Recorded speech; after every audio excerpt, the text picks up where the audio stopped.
Cadena Radio Universidad de Puerto Rico presenta Hilando Fino desde las Ciencias Sociales. Un programa de análisis profundo sobre temas contemporáneos de interés nacional e internacional a cargo de profesores e investigadores universitarios.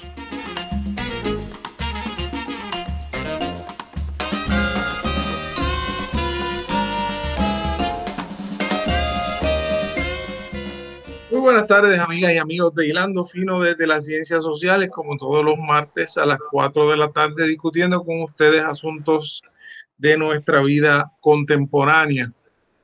Hilando Fino, como ustedes saben, es una coproducción de los departamentos de Ciencias Políticas, Economía y Geografía del recinto de Río Piedras. Mi nombre es Javier Colón Morera y aquí estoy todos los martes discutiendo temas de interés con ustedes. Hoy tenemos un invitado verdaderamente especial, el doctor Jorge Rodríguez Beruf. Muy buenas tardes, Jorge. Buenas, saludos, Javier. Un placer verte. Jorge es un estudioso de los temas de la geopolítica. Es un autor que ha producido mucha producción intelectual sobre temas tanto de filosofía educativa. Ahora mismo tengo entendido que está involucrado en una investigación sobre los estudios generales y eso es. Sobre la reforma universitaria. La reforma universitaria. Ha producido libros sobre la Universidad de Puerto Rico, sobre su desarrollo, sobre su historia. Tiene un doctorado en la Universidad de Nueva York, de York, en Inglaterra. Tiene otro grado académico de la Universidad de York, también de bachillerato, ¿verdad? De la misma universidad. Y tiene un bachillerato en de Ciencias Políticas de la Universidad de Puerto Rico. Estudia problemas de seguridad en el Caribe, pensamiento geopolítico en perspectiva histórica, impacto regional de la Segunda Guerra Mundial, guerra contra las drogas, educación general y educación superior. Muchos intereses muy diversos. Pero hoy lo que queremos hacer con él es también hace poco publicó unos libros muy importantes con José Bolívar sobre Puerto Rico en la Segunda Guerra Mundial, unos libros que han trazado nuevas rutas de investigación para entender ese periodo tan importante de la historia de Puerto Rico y del mundo, ¿verdad? Hoy lo que queremos es mirar un poco la política internacional de Estados Unidos hacia América Latina luego de la llegada de una nueva administración.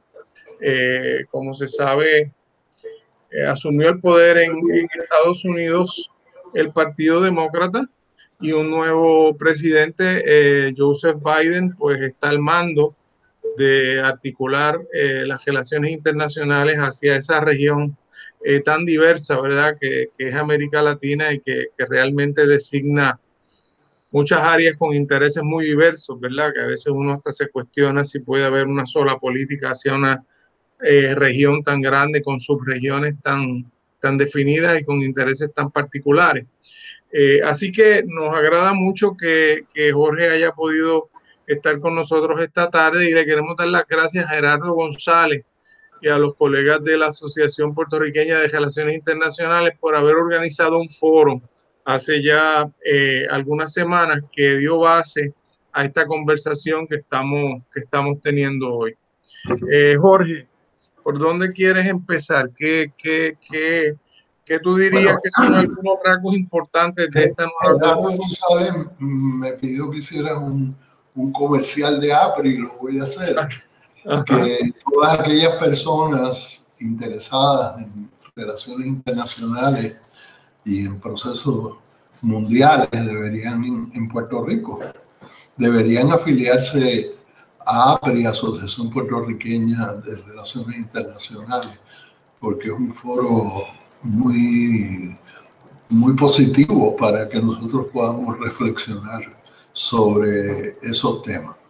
De hecho, yo tengo que poner al día mi membresía. Bueno, pues gracias por la presentación y ciertamente he trabajado muchos temas de seguridad, temas geopolíticos, empezando por el Perú, que fue mi tesis doctoral, y después me dediqué bastante tiempo a eso. Pero también ahora lo que estoy haciendo es historiando corrientes de pensamiento y redes intelectuales en la reforma universitaria de América Latina y de Estados Unidos. Y, por supuesto, cómo se ubica Puerto Rico en eso. Y estoy fascinado con lo que estoy encontrando, porque eso también tiene que ver con geopolítica y Guerra Fría. Sí, porque todos los cambios que se dieron en la Universidad de Puerto Rico, eso no fue como si se hubiera dado en el aire, estaba el contexto de la Guerra Fría. Claro. Y el cambio que fue ocurriendo con el tiempo de la dinámica de la Guerra Fría hasta la crisis de los años 60. Me encantaría, Jorge, que regreses en una futura ocasión para hablar de eso cuando ya tengas la investigación finalizada. Sí, bueno, con mucho gusto. Estoy bastante metido ahora en ese tema.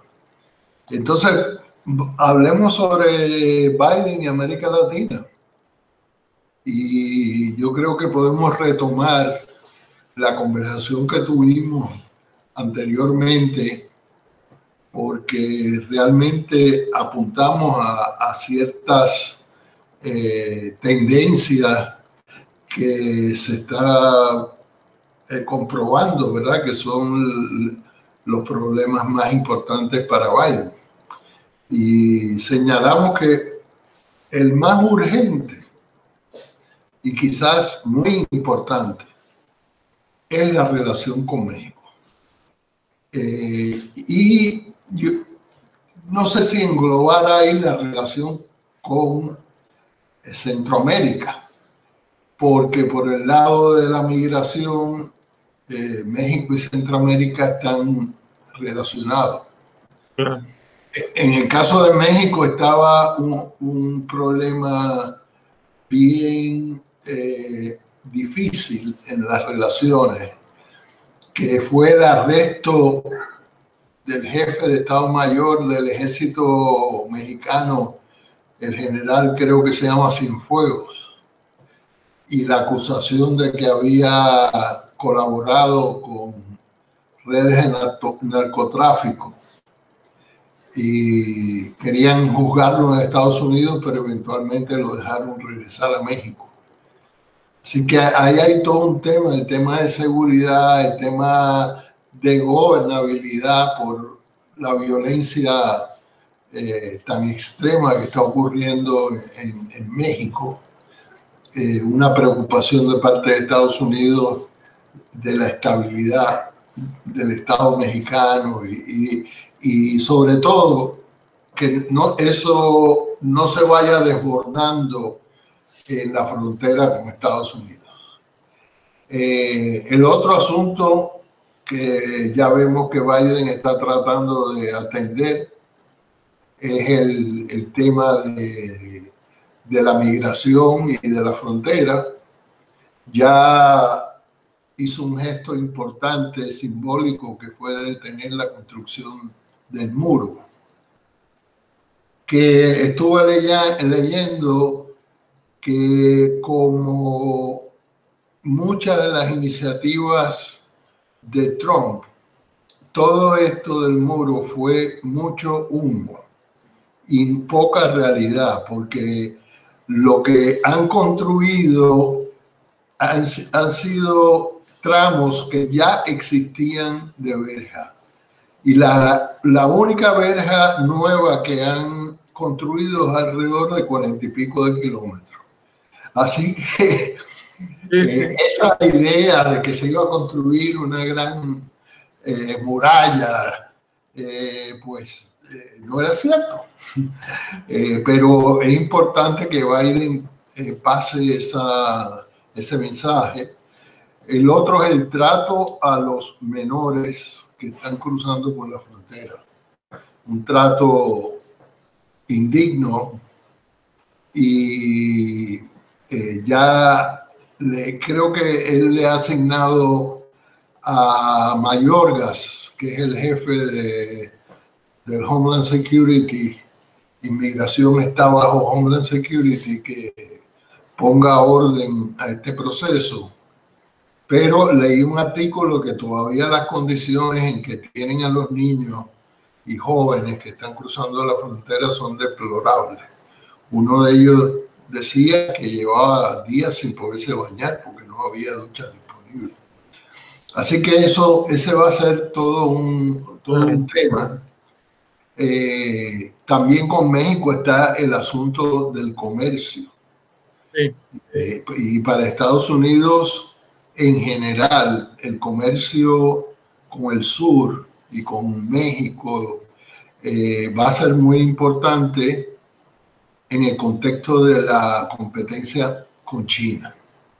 Y México tiene importantes relaciones comerciales con China, como muchos países de América Latina. Estaba leyendo que para Chile, Perú, Uruguay y creo que Argentina, el principal socio comercial es China. Y creo que Ecuador también. Ecuador depende mucho. Así que por eso en la conversación anterior yo estaba señalando de que esa idea de América Latina que teníamos en los años 70, eso ya no existe. Eso ha cambiado y tenemos que cambiar también nuestra manera de enfocar las cosas. Entonces, no, quería hacer algún comentario, Javier. No, me parece interesante, Jorge. Tú tienes que recordar que hace unos años utilizamos la categoría, se puso de moda por un tiempo aquí la categoría de interméstico.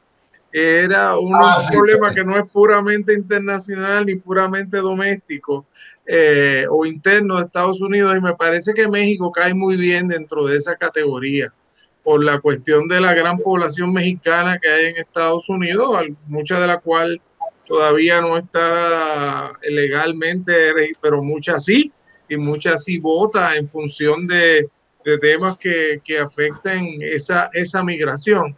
Entonces, me parece a mí que en un Estados Unidos que está tan dividido, tan polarizado y las fuerzas tan balanceadas, porque realmente está muy balanceada.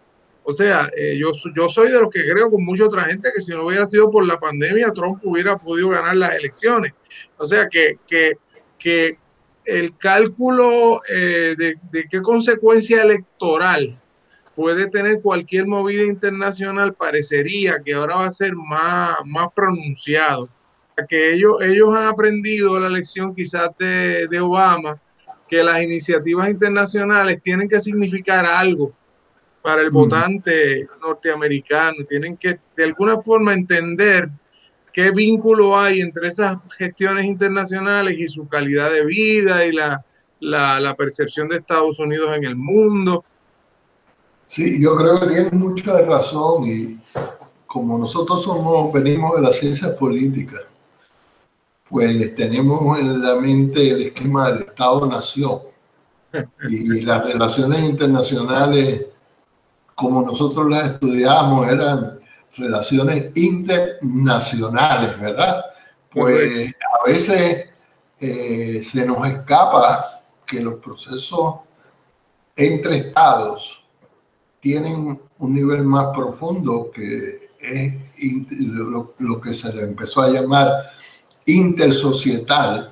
Ajá. Y uno podría seguir por ahí interpolítico, intereconómico, porque ciertamente la idea esa de internético se le podría aplicar a la relación con México y quizás está la vista puesta en las próximas elecciones, cómo lograr atraer el voto mexicano-americano. Y lo mismo se podría decir de las relaciones de Cuba, porque las relaciones de Cuba es un fenómeno interméstico, porque los votantes cubanos de la Florida, un estado clave, importantísimo para ambos partidos, y la decisión de restablecer los vuelos de American Airlines que se habían suspendido no es por hacer un acercamiento al Estado cubano. Lo que tiene que ver eso es con las molestias que esa falta de comunicación le causaba a la comunidad cubana en los Estados Unidos, porque muchos cubanos tienen familia en Cuba y el que vayan a Cuba no quiere decir que estén de acuerdo con la situación en el país. Sí. Así que ciertamente hay que mirar esos procesos, igual que en el caso de Puerto Rico. Claro. En el caso que mencionas de Cuba, también estoy seguro que lo tienes en mente, pero no lo mencionaste, es el tema también de la presión de los grupos de presión económicos internos de Estados Unidos que quieren hacer negocio turístico en Cuba. Las páginas de compañías de viaje han puesto anuncios, escríbale al Congreso que usted quiere viajar a Cuba, y se plantea también interesantemente como una especie de derecho humano a viajar a donde uno quiera y ver lo que uno quiera ver, ¿no? Y en ese sentido, pues, crea un problema también por ese lado a los que quieren mantener esa política tan fuerte. Sí, sí, va a haber toda una reflexión. Yo no creo que se va a mover rápido la política hacia Cuba, porque yo creo que la iniciativa de Obama fue en serio, y algunos de los que están ahora en el gobierno participaron en esa iniciativa de Obama. Por ejemplo, Blinken participó, que es ahora secretario de Estado. El otro que participó fue Mayorgas, que hay una foto de él caminando, pueden buscarla en internet, caminando por la Vieja Habana, allí con Eusebio Leal cuando vivía. El historiador de La Habana. Pues yo creo que eso se va a ir moviendo lentamente, porque lo de Obama fue un gran gesto.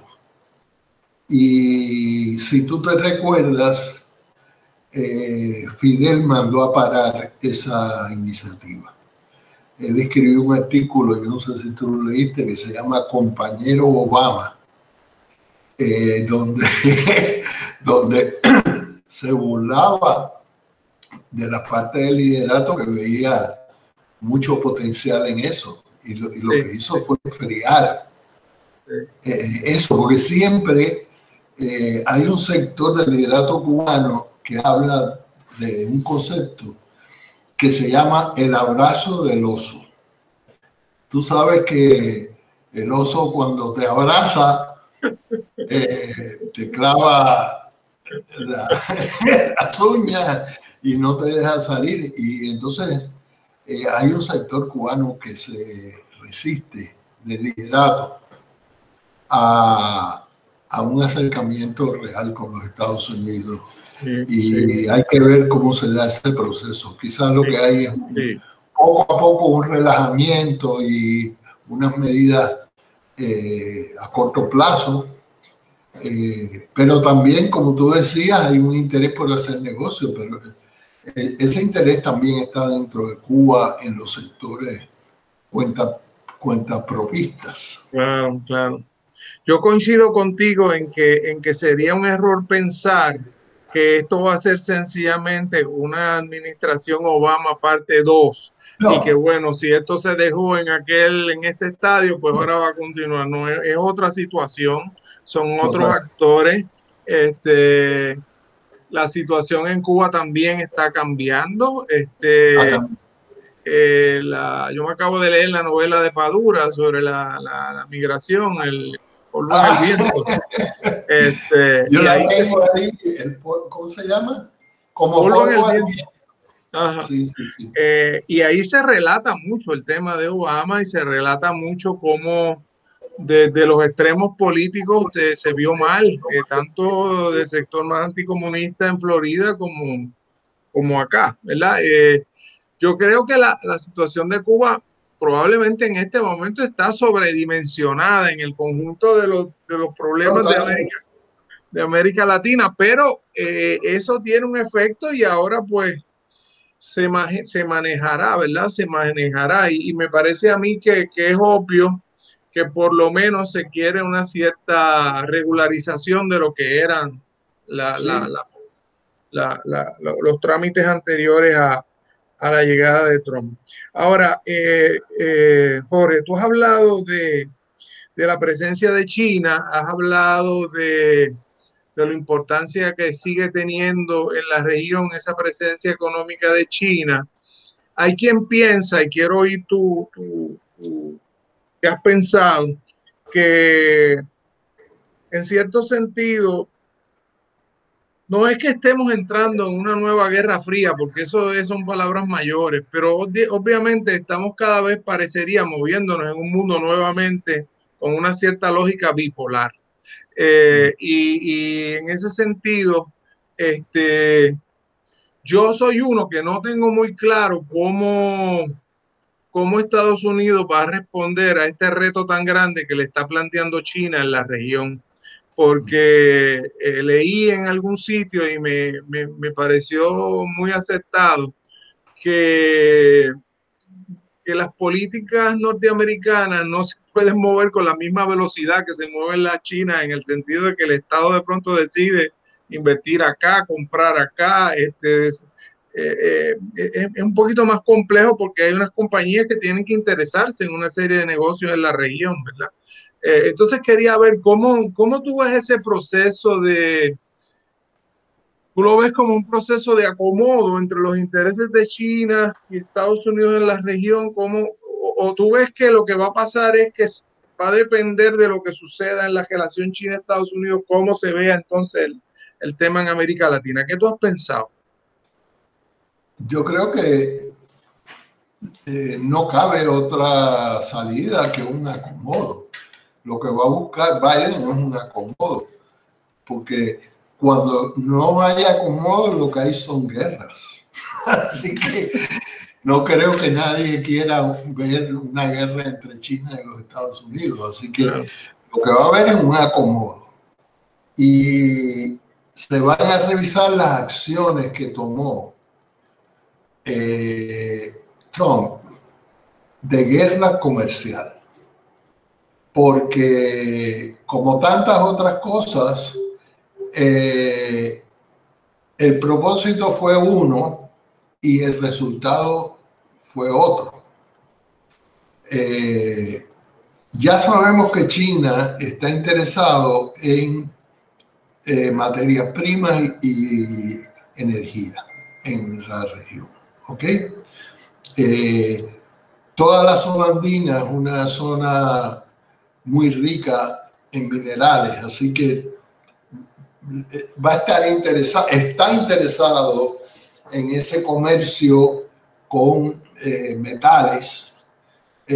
También está interesado en el petróleo venezolano y los empréstitos chinos han ayudado a mantener a flote a Maduro. Pero estuve leyendo que en el plano comercial hay otro aspecto bien importante. Es que Estados Unidos le proveía soya en grandes cantidades a China. Entonces, cuando Trump establece la tarifa punitiva de 25% a la importación de los productos chinos, lo que los chinos hicieron fue imponerle un 25% a las importaciones de soya. ¿Qué ocurrió? Pues que todo ese comercio de la soya se desplazó a América Latina. Y ahora los países latinoamericanos como Brasil, Argentina, creo que Uruguay también, son grandes productores de soya, pero cuando te digo grandes productores es que hay millones de hectáreas sembradas en soya en América Latina. Así que, ¿qué va a hacer Estados Unidos? Pues tiene que desarrollar una estrategia comercial efectiva. No le puede prohibir a los países latinoamericanos que comercien con China. Pero probablemente sea más. ¿cómo se va a dar eso? Es lo que todavía no sabemos. Claro, y probablemente sea más bilateral que regional, ¿verdad, Jorge? No, ya que aquel esquema anterior de una gran área comercial bajo un tratado de libre comercio para toda la región, ya eso no. No, es posible que no vaya por esa ruta, aunque sí va a haber multilateralismo en la política. Es decir, los Estados Unidos debilitó algunos de los instrumentos multilaterales de relación con América Latina, como la OEA, y va a tener que mirar a la OEA y a otros acuerdos para ver cómo redefine esa relación económica, no para excluir a China, porque ya China no puede ser excluida de América Latina. ¿Tú sabes? Claro. Aquí no hay doctrina Monroe que valga. Entonces ya los chinos están muy establecidos en América Latina y han pasado a la fase de inversiones. Claro. Lo que a mí me preocupa, Jorge, es que se dice los que están sujetos a la escuela realista en los estudios de las relaciones internacionales plantean que realmente el conflicto se está moviendo más hacia el Pacífico porque Estados Unidos quiere negarle a China el dominio de la región y el dominio de las rutas marítimas, etcétera, y por eso han habido tantos incidentes en la fabricación de las islas estas, artificiales para ampliar las fronteras, etcétera. Que ese asunto, si no se maneja bien, puede generar unas tensiones mayores, ¿verdad? Entonces, como que uno está en un momento en que uno quisiera que eso no ocurra, pero se da cuenta de que aunque Biden ha suavizado el tono, ya se ha adoptado la noción en Estados Unidos de que este es un adversario estratégico con el cual tenemos que lidiar para tratar de reducir su poder. Pero eso viene de Obama. Obama ya había, con esa iniciativa del Pacífico que Trump detuvo. Correcto. Lo que estaba haciendo Obama es tratar de reactivar las alianzas tradicionales de Estados Unidos, porque claro. en ese conjunto de países estaba Australia, estaba la India, Japón. Correcto. Que es otro país, Australia, que tiene una relación bien estrecha económica con China. Exacto. Sí, pero es que aunque se creen bloques que se contrapesan, ¿verdad? No quiere decir que no se interpenetran, porque es imposible en el mundo que vivimos, ¿verdad? Que crear un bloque como en la Guerra Fría, claro, que la Unión Soviética comerciaba con sí misma.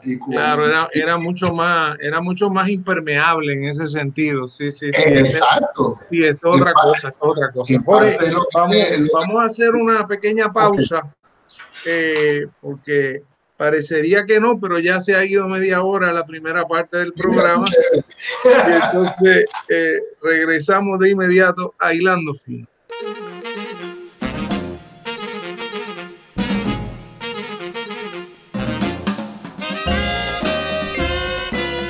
Estamos de regreso, amigas y amigos, a Hilando Fino desde las Ciencias Sociales. Hay una nueva administración que conduce las relaciones internacionales de Estados Unidos y hoy tenemos un experto, el doctor Jorge Rodríguez Perufo, evaluando las implicaciones de la llegada de una nueva administración y qué quiere decir eso para una América Latina que ha estado cambiando de forma sustancial. Jorge, hablábamos en la primera parte de la gran influencia china en la región y cómo Estados Unidos en cierto modo no va a tener más opción que lidiar y acomodarse un poco a esa nueva realidad, aunque apuntábamos que los conflictos estratégicos pues siguen ahí dando que hablar, ¿verdad?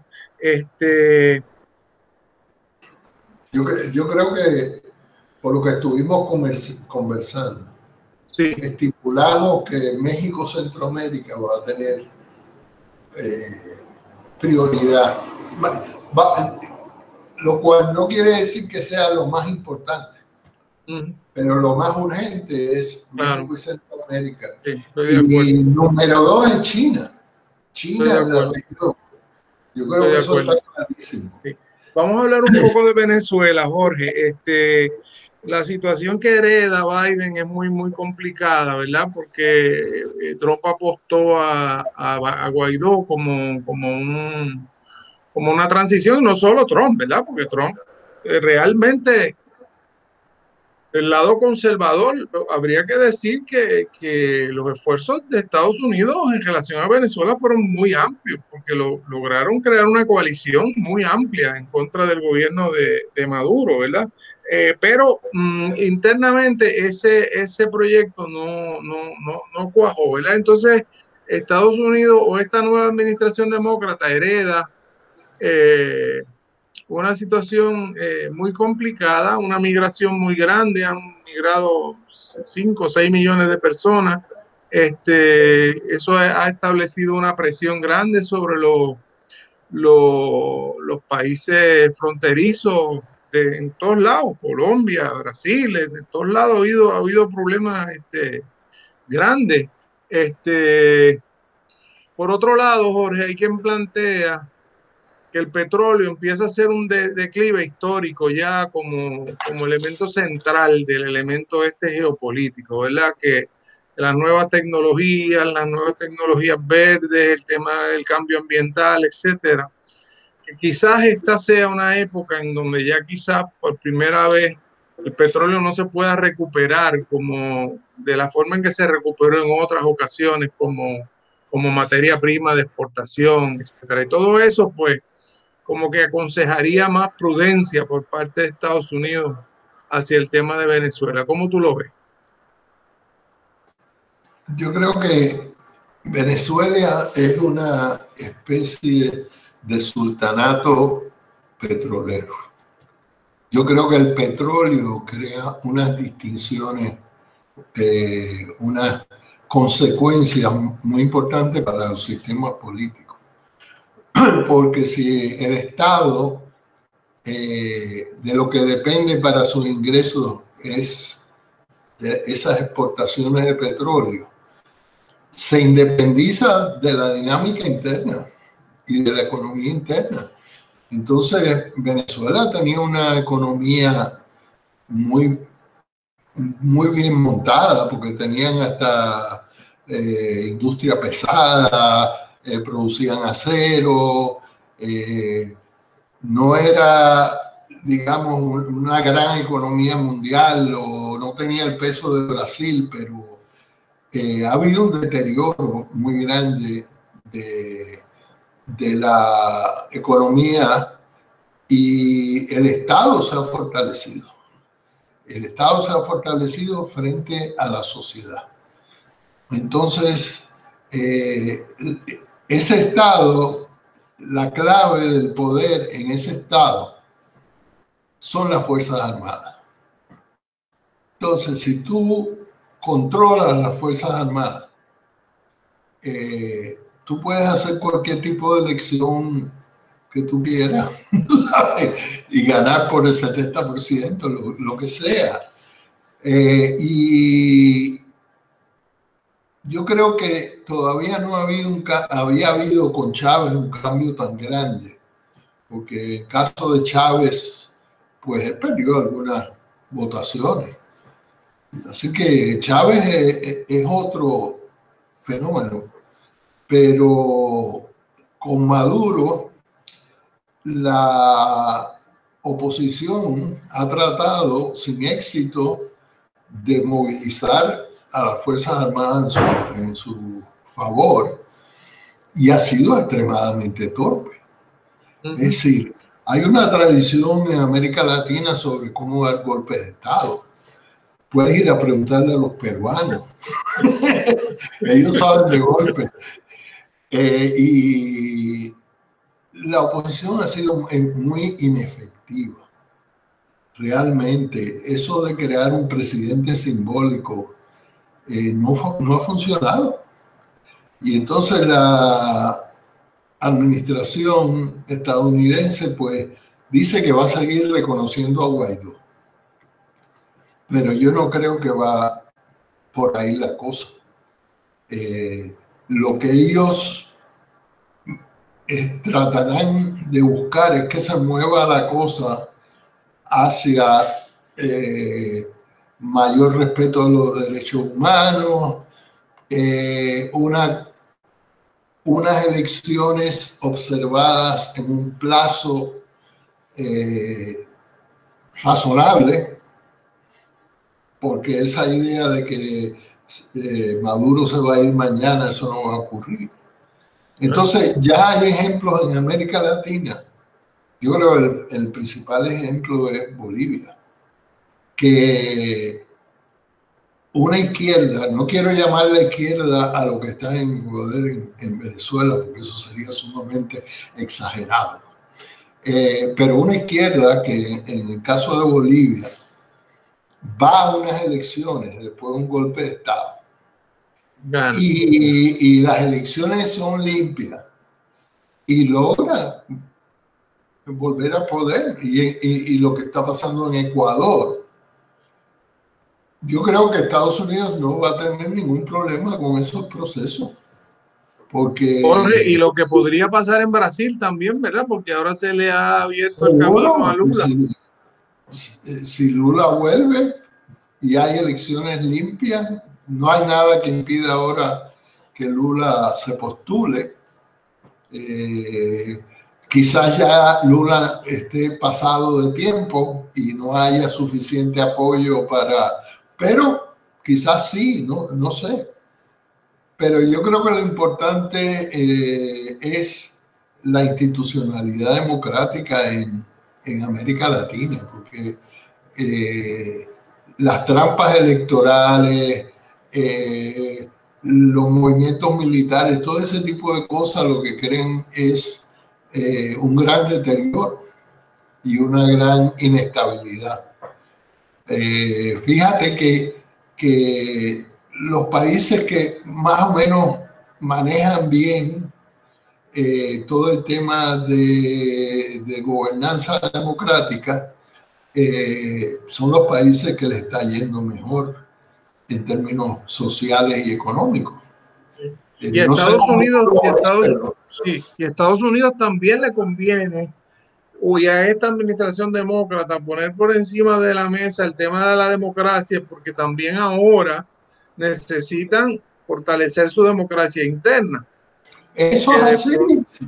Que de pronto se ha habido descalabrada por unos ataques impensables antes desde la derecha terrorista, por llamarlo de alguna forma, la derecha de los supremacistas blancos. Entonces, a veces yo cuando me preparaba para este foro, pensaba en la broma esa que decía que a veces es mejor no ganar las elecciones, porque cuando uno mira el conjunto de cosas que tiene que hacer una administración Biden en términos de restablecer cierta legitimidad adentro, restablecer unos controles democráticos para entonces poder salir afuera, hablar de derechos humanos y de democracia, porque tú no puedes tener la casa en desorden y entonces ir allá a predicar nada, ¿no?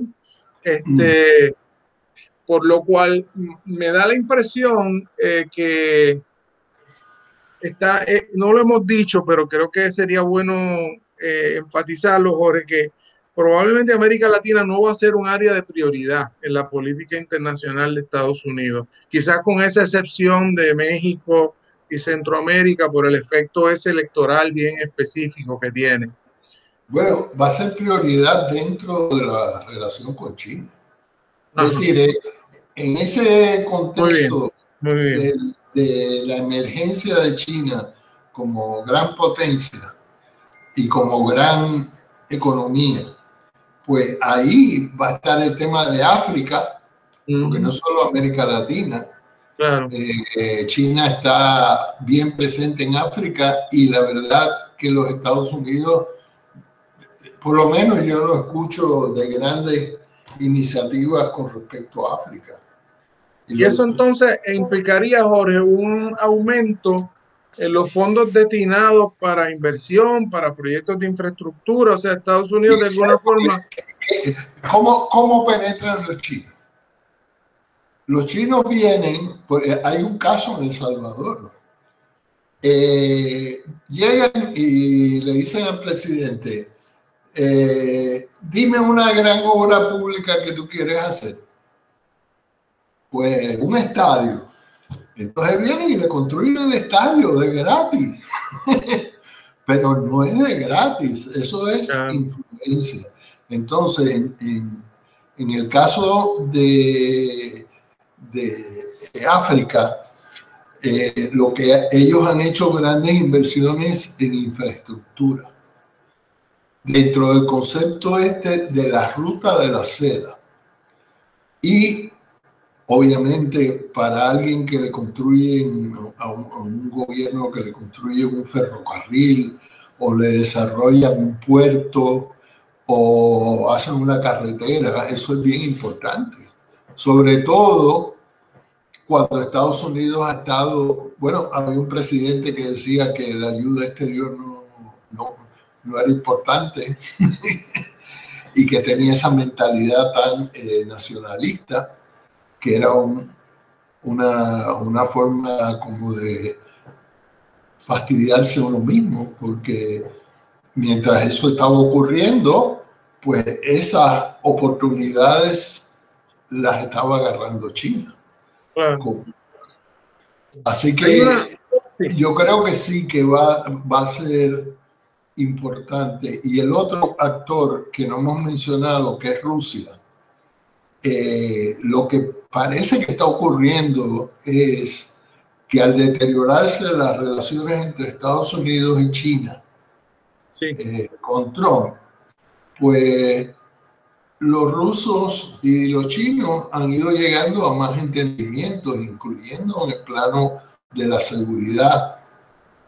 Y que de hecho, Jorge, perdón que te interrumpa, pero los realistas planteaban que era un error insistir en que Trump no se acercara a Rusia, porque estratégicamente eso era lo que era necesario para balancear un poco la relación con China.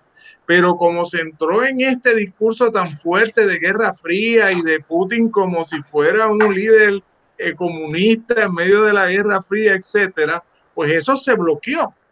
Y al bloquearse eso, pues entonces se produce ese resultado que tú muy bien planteas, pues si nos están atacando a los dos con la misma fuerza, pues vamos a hablar nosotros. Pues ahora creo que hace como 4 días, 5 días salió la noticia que Rusia y China van a construir una estación en la Luna. ¿Tú leíste eso? Así que, ¿no lo leíste? No lo sabía, ¿no? Sí, pues se está dando la colaboración hasta en el plano espacial. Eso le va a plantear un gran problema a Estados Unidos, porque eso es la estrategia militar de tomar la montaña más alta, ¿verdad? La montaña más alta ahora, en la Luna. Así que en ese sentido va a ser más complicada la ecuación, ¿verdad? Porque va a ser menos predecible que la Guerra Fría, que era tan bipolar y de dos campos. No, va a ser muy... Entonces, el otro factor importante en esas relaciones además de la energía y además del Ártico, que ambos están interesados en el Ártico, es el concepto de la ruta de la seda. Están pensando hacer un tren rápido que va desde China hasta Madrid. ¿Te puedes imaginar eso? Un tren como el AVE, que viaja a 300 kilómetros por hora desde la China, eso va a cambiar todo. ¿Tú sabes? Y eso es técnicamente posible. Es cuestión de unir los sistemas de ferrocarril de Europa, Rusia y China. Así que vamos a estar viendo fenómenos bien interesantes, ¿verdad? Porque yo creo que todo este proceso de globalización, con toda la inestabilidad que tiene y los problemas también que plantea, pero eso va a seguir. Sí. Quizás ahora por el COVID se detuvo un poco y por Trump, pero la competencia entre las potencias se va a dar en el contexto de la globalización, ¿verdad? Una globalización.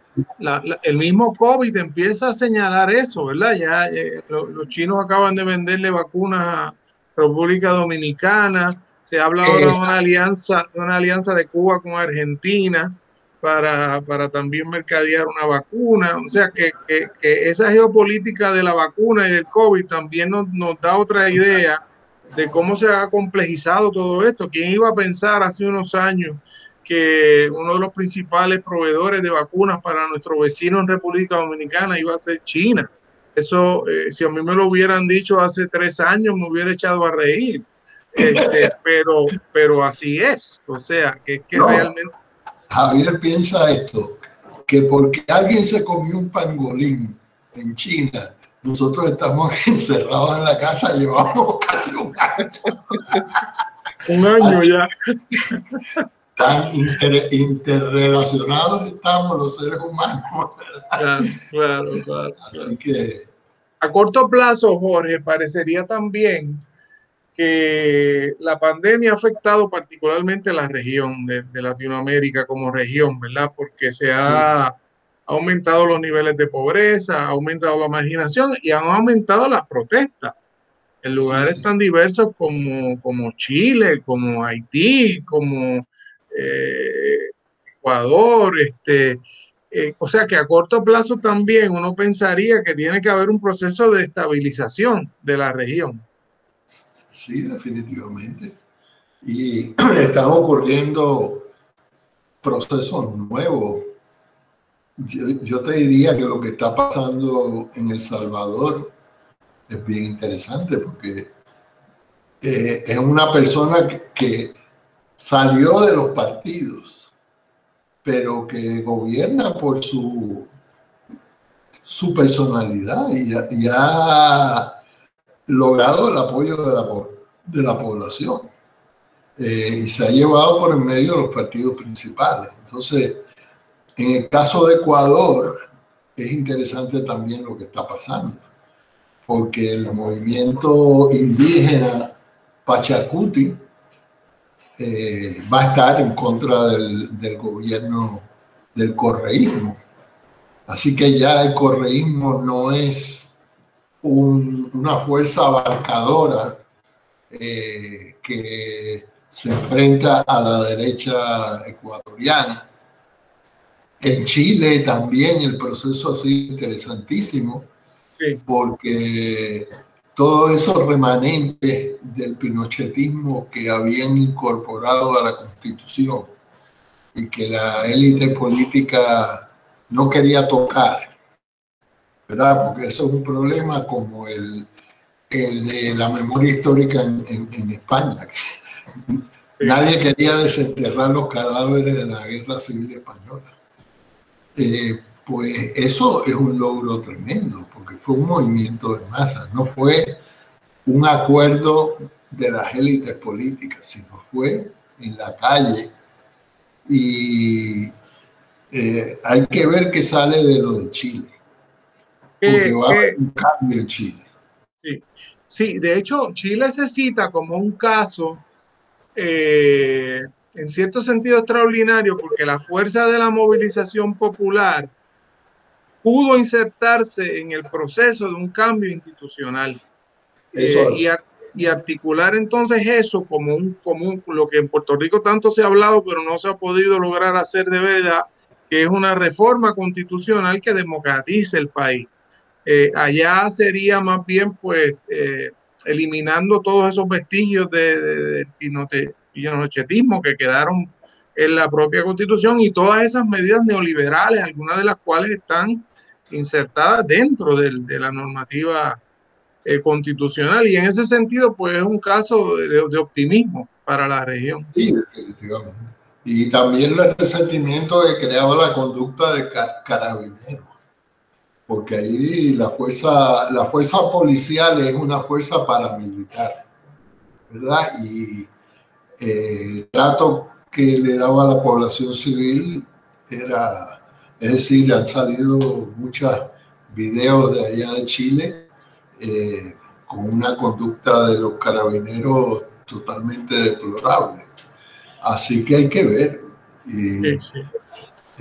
Yo creo que todo, cuando uno mira a lo que está pasando en América Latina, es sumamente interesante.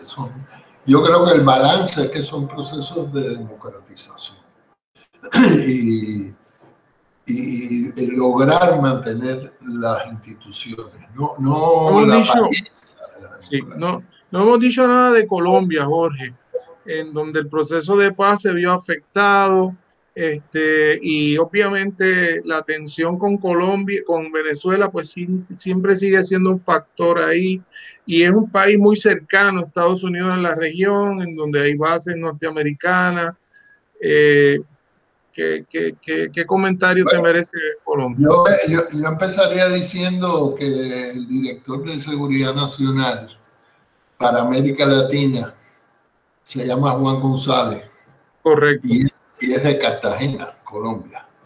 Así que eso quizás refleje la importancia que le da Estados Unidos a Cartagena, a Colombia.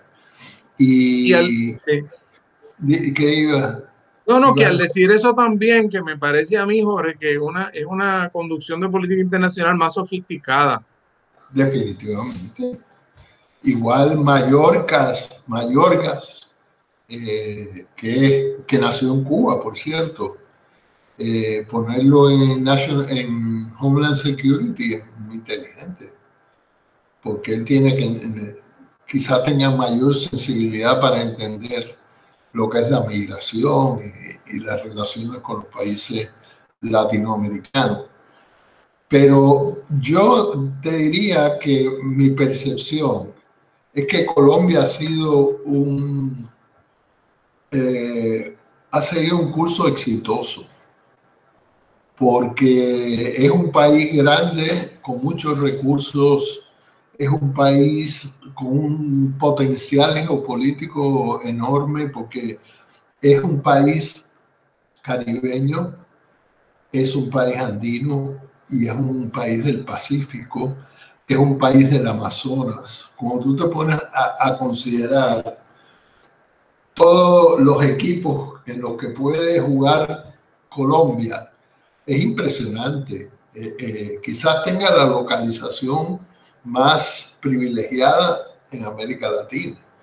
Entonces, tiene una agricultura que funciona y se ha ido desarrollando económicamente con mucha estabilidad. Ciertamente hay problemas con cómo se implantan los acuerdos de paz, pero iban a haber problemas porque son tensiones grandes que existen en Colombia desde hace décadas, así que... Y son problemas como el estatus político de Puerto Rico, problemas crónicos. Crónicos. Yo creo que lo interesante es que lo importante es que terminó la guerra y lo que quedan son unos grupúsculos irredentos, ¿verdad? Que ya no juegan un papel importante. Así que yo creo que Colombia no hace mucho ruido a nivel internacional, pero es un país que va en la dirección correcta, ¿verdad? Hay que ver y hay que observar. Colombia podría ser un gran interlocutor con Puerto Rico. Es decir, yo creo que cuando Puerto Rico, no cuando, pero en la medida en que Puerto Rico va formulando su política internacional, por así decirlo, la prioridad número 1 es la República Dominicana. Yo creo que por ahí. Y la número 2 debe ser Colombia, me parece. Quizás en el más largo plazo uno puede pensar en las relaciones con Cuba, pero es que allí en las relaciones con Cuba hay tantos amarres y tantas obstáculos. Ahí van a tener que seguir siendo intersocietales. Exactamente.